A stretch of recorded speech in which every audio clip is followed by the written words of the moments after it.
going to win this game. Fathers and children and baseball. Time to paint a new vision for the people to cling on to, and the way in which we're doing that is with words. And spoken word for everyone, next on Black Nouveau.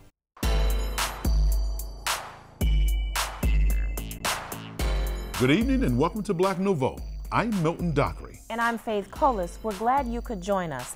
On this edition, we'll profile artist Rosemary Ollison and chat with filmmaker Brad Pruitt, whose film, Mark My Words, about area poets is part of the Milwaukee Film Festival. We'll also discuss sickle cell anemia and its impact on African Americans. But first, we're going to look at the role sports can play in family bonding. Everett Marshburn has that story. Few scenes are as uniquely American as a father and son playing baseball together. You know, it's my son. I love spending time with him, you know. Growing up, you know, with a single household family, just my father. Mom I really never knew, so I spent a lot of time with my dad. So I guess from birth, you know, from him, I've learned that, you know, family time is very important. So I want to be there for my son, do those type of male bonding experiences with him, so that when he get older, he can cherish those moments. Get your arms up, all right? Get your arms up. You ready? Pop up. There it is. Stefan, we started playing baseball around age 4. He really started getting a liking to it, and we just been kind of practicing throwing, catching. Mechanics is very important to me. I like to be very methodical with his techniques. So I think that's the basis of any good athlete. So we definitely want to work on those techniques before anything else. They go into the agility, then the power after that. He also learning life lessons, you know, anger control, management skills, life skills. It gives us opportunity to talk about things in life that he needs to know as a young man, whether it be from, you know, dealing with peer pressure, importance of education. Stefan is very popular. He's a very likable kid. So learning how to, you know, use his gifts, you know, and working with people and really make the best of his life from that. Children change and prosper when a parent, father, or parent-like substitute reminds them on a daily basis that you matter, fostering a belief that all goals and all dreams are attainable. And so, early on a Saturday morning last May, a group of fathers and children started at Miller Park to journey to Minneapolis to watch the Brewers play the Minnesota Twins. The purpose of the trip was to strengthen families through strong fatherhood connections and spending time with the children one-on-one. We're heading over this way, guys. 24 fathers were selected from partnerships that the Milwaukee Fatherhood Initiative has with different human service organizations. Each father was allowed to bring one child on the trip. After the plane ride, there was brunch at a Minneapolis hotel, and attendees got to meet some of the Brewers' players. You gonna get a chance to meet Ricky Weeks? Yes, that's my favorite player. I think it's a great event. In a way, I consider it a historical event. You know, my first game with my son, a professional game with my son, so I'm really excited. How's your son taking all of this? For the last 3 weeks, he's been asking every day, "Is today the day? Is today the day, Dad?" And this morning I told him, "Today's the day, son." So he's very excited. The event had a number of sponsors, including Frontier Airlines and the Milwaukee Brewers. Wow, that's very cool. Something that means a lot to me because I'm very close to my dad and also very close to my sons.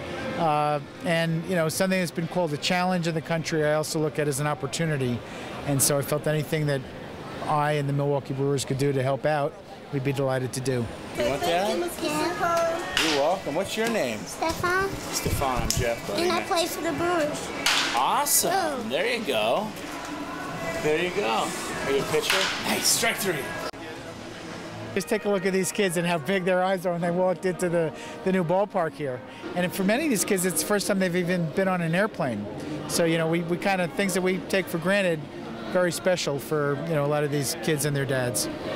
M&I Bank was also a sponsor, and during the brunch, it awarded a $1,000 savings bond to each child in attendance.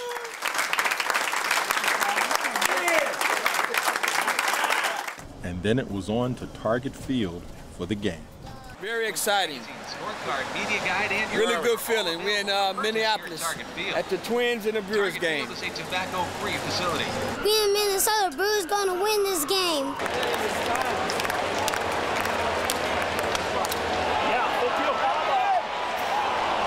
Let's go, Ryan Brown! Let's go, Ryan Brown! Woo! Go Brewers! Unfortunately, the Brewers didn't win the game, but that did not spoil the day.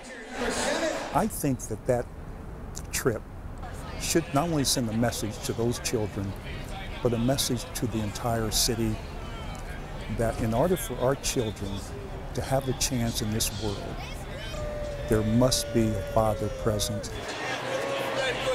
And a reminder, the 5th annual Milwaukee Fatherhood Summit will be held October 8th and 9th at the Greater New Birth Church, 8201 West Silver Spring Road. You can register online at MilwaukeeFatherhood.com or call 414-286-5653. September is National Sickle Cell Awareness Month, and joining us to discuss the disease is Evelyn Brown, a registered nurse and the coordinator of the Sickle Cell Disease Program at Children's Hospital. Ms. Brown, welcome to Black Nouveau, ma'am. Thank you for having me. Ms. Brown, what is sickle cell anemia and how does it affect individuals? Sickle cell anemia is one of the names that we use for sickle cell disease. It's a condition that affects the red blood cells and changes the shapes from normal round red blood cell, normal round shape, to sickle, half moon type red blood cells. And those red blood cells are not normal, and therefore they don't nourish the body properly and creates lots of complications because of that, the sickle shape of those red blood cells. Now, what are some of those complications? It can be, the most common one is painful events or pain crises that most people probably have heard about. It can damage, those sickle red blood cells can damage children's spleen to the point where the spleen has to be surgically removed. The sickle cells can clog up in the blood vessels of the brain and cause stroke. Okay. They can clog up in the blood vessels of the lungs and cause a condition called chest syndrome, which is very serious and can make the children and adults very, very sick very fast. Are there any other symptoms that our viewers might want to look out for? Unexplained pain, someone stating that a person's anemic all the time, especially children. It definitely would be worth the parents' while or the individuals that has the symptoms to go and have the cells checked out by a doctor and ask them specifically about, looking for sickle cell disease in their red blood cells with the test that they want to do. Sometimes you see that term anemic often. Could you define it for us? Anemia? Anemic. Low blood. It just basically means low blood from the normal ranges of the blood cells for children as well as adults and males and females. Now, how deadly is this disease? With proper treatment and care, people can live a long, good life with sickle cell disease, but they definitely have to be educated about the symptoms to watch for. Because if you stay at home with symptoms too long, it can lead to very serious complications, consequences that could lead to death. So it's being aware of the fact that you have the disease, learning what symptoms to watch for, knowing when to stay at home, when to go to the hospital, and being in touch with a sickle cell disease program like ourselves and doctors and nurses who know a lot about the disease. Now, if someone doesn't get treated, how long can the life expectancy be? It would be, the pain episodes are so excruciating. I've had women who have had children describe it as 3 times worse than childbirth. So I don't think anyone could get past the pain at a very young age that someone would find something wrong. But there's a small number of people who have been able to go past childhood age and still have sickle cell disease, a milder type than sickle cell anemia, but the life expectancy can be into the 50s, 60s with proper treatment. So younger than that if someone isn't properly treated. Why does this disease affect primarily the African American community? The sickle cell gene seems to originate from countries where dark-skinned people evolved. Africa, certain places in South America, certain places in the Mediterranean area, Caribbean area. But the largest number seem to have come from descendants of Africans. Has research shown why it affects primarily those of African descent or with melanin in their skin? Well, the red blood cell began to evolve to make a change from normal red blood cells to the sickle shape related to what they've If researched over the years related to malaria. Okay. And the countries that have been infested with malaria is how that sickle red blood cell manipulated itself to help protect individuals from malaria. But in protecting from that particular disease, it created another type of disease. Now, how is this disease affecting the African American community overall? As far as numbers of patients, yes. There are about 2 to 3 million African Americans with sickle cell trait, probably 70,000 with sickle cell diseases. So that's the numbers for African Americans, pretty much. That's what the research shows. If you get down into the various regions of the country, does it affect any particular region where African Americans are as compared to another? No. It does not? No, it's still pretty much throughout the whole United States. Wherever African Americans are, they're going to be pretty much some of the numbers. Now, Ms. Brown, this is what I find most interesting. Out of all of the diseases that affect the African American community, this one gets the least attention. Right. Why? You know, we plunder that and we think about that often, why that happens. It's just does not come up on the radar as much. It doesn't affect as many people, and maybe because it doesn't affect a broad range of races, that limits the information and limits the funding that's been placed there.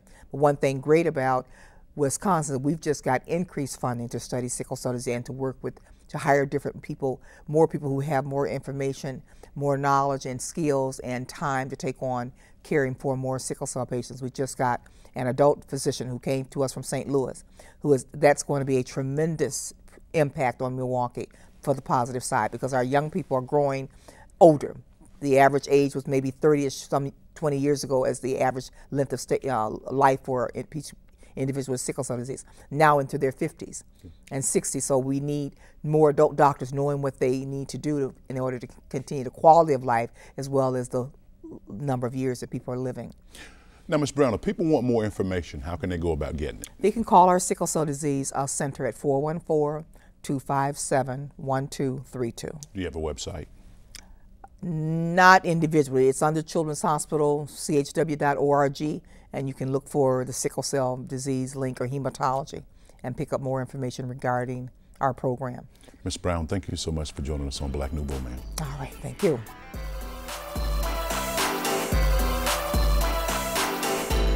My life is so awesomely full. I rejoice in waking up every morning new. These are words from a poem by Rosemary Ollison. The poem continues with, I don't have to worry about the anxieties of life. But Miss Ollison did have to worry about life's anxieties. Liddy Collins reports on how her art pulled her through. At one point, I considered myself just to be a walking dead woman. Pain, unhappiness, and searching for oneself led Rosemary Ollison to become a flourishing artist. I was first of all, I was depressed, taking medication, and I was diagnosed with post-traumatic syndromes, and I had fibromyalgia, so I was in a lot of pain. But I found out that when I created, I didn't feel pain or sadness or anything, so naturally I created. So I just found that I'm a creative person. My self-esteem grew, and I just started loving myself. The more I create, the better I feel about myself. She's a self-taught artist and works with magic markers and acrylics on paper and cardboard and does digital art. Her body of work consists of 200 to 300 large pieces. She said her work was therapeutic, and her first 10 years had her creating pieces that women could reflect on. I was inspired to go get markers and sketch pads, and I did. And from that, I started drawing, and I didn't stop until probably I had about 800 pictures. And then I realized each one of the pieces of art that I created, it was from within me, something in me that I didn't know was there. My first images was kind of really deep, the dark side of me, so I didn't show those. I put those away. And it was probably about a 10-year journey. And after that, I mean, my art became really the good parts, you know, the beauty part and the fun parts.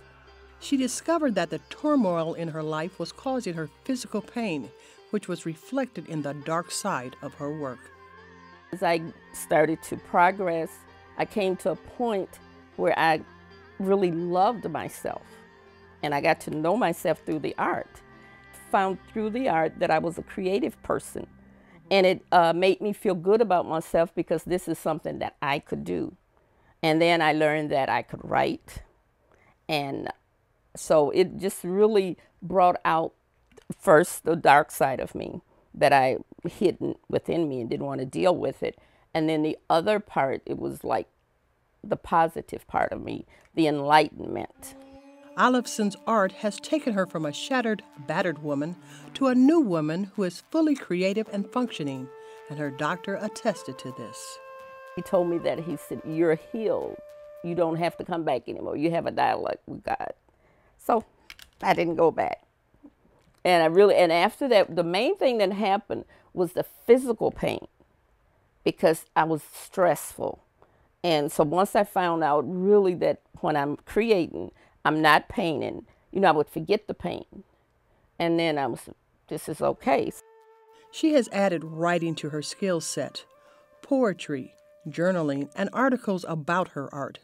She's also added some of her other favorites. I have a passion for fashion. I just love clothes. And I sew all of my clothes. I make jewelry. I do crazy quilts. Every painting that I have or drawing, it has a story. And it tells something about me. But not only that, when I've had people that couldn't feel, you know, they was just kind of dead out there, and they've looked at my art and they'll start feeling something. Maybe it might be funny. She said she really wants to share her gift with people. Her new love of writing, telling a story, telling her stories, reflect her art. I'm writing something on the healing power of art. And art is something that most of us we don't know about it. And most of the time we just put a picture like here, that's digital art. So you just put a picture that goes with your furniture and it's just there. But then if you put my art up, it's gonna talk to you. So it will tell you freedom. Just be free, be true to yourself. Her writings and art has freed her physically, mentally, and spiritually. She has received feedback from women about her work. At Alphonse on Artist Day, one lady I went over and she was looking and she was crying. So my art, some of it back with the pain, it really starts people to feel. Sometimes people don't want to feel, but they need to feel. And another woman's feedback to her work. She said she really appreciated those. They're just two women. And she said she look at them every day. And when she look at them, it makes her feel better. It inspires her. So that's what I want my art to inspire people. Rosemary said she came alive with art. It made her want to live and enjoy herself. And she can do it anytime she wants. Just let myself be free. I don't think about the rules of what you should and shouldn't do. I just do it. And I consider it to be a gift from God. Rosemary Ollison plans to continue her art. She's learning to play the guitar so she can add music to her poetry as she moves toward her big dream. Actually, what my dream is to have a museum so that people can come and see, and then I'll sell it. But first, I've got to publish my book, so I'll get lots of money, and then I'll do this. Mark My Words is a 90-minute documentary that focuses on 24 hours in the lives of 9 Milwaukee area poets. We'll talk with the producer-director right after this clip. You want to see something different in this world, then begin by changing your words, and then you will eventually begin to see the change. It's time to paint a new picture, time to paint a new vision for the people to cling on to, and the way in which we're doing that is with words. It's a powerful moment in time. I write to inspire young people, I really do. I'm writing to tell the story of my friends and I am a poet. I am a writer. That's always been a part of my life. And I just kept writing, writing poetry. I've buried at least 37 of my friends. I represent my deceased father, so I'm going to tell his story. Not even death could separate us. Loving so much that love starts to hate us. I live for this. I live to give a message. Just fill the page up with what you know the truth is, all right? To The truth is, I should have stayed down south. The truth is, nobody really knows my pain. The truth is, the truth is, the truth is. I am destined to be where I am today, and not for me, but for somebody else. These young kids, they lack knowledge, they lack wisdom. All they see is hustlers, all they see is criminals. We have a responsibility to them to go back and to show them the type of example that they need to see. We want you to be prosperous in life, right? We have a hell of a battle to fight. All the words of negativity. Players, thugs, drugs, slugs. All of those words fall into the category of one three-letter word, which is a L-I-E, it's a lie. And when you take the lie off, and what's underneath the lie is the real you. And if we tried, I know we could own at least half the universe with our minds, our strong will, and our determination. Give them everything you got. Make sure that they know these could be your last words. If this be my last words, man, if this be my last words said, listen to me and remember me. We really just need to change our words and change our thinking. And everything else will take care of itself.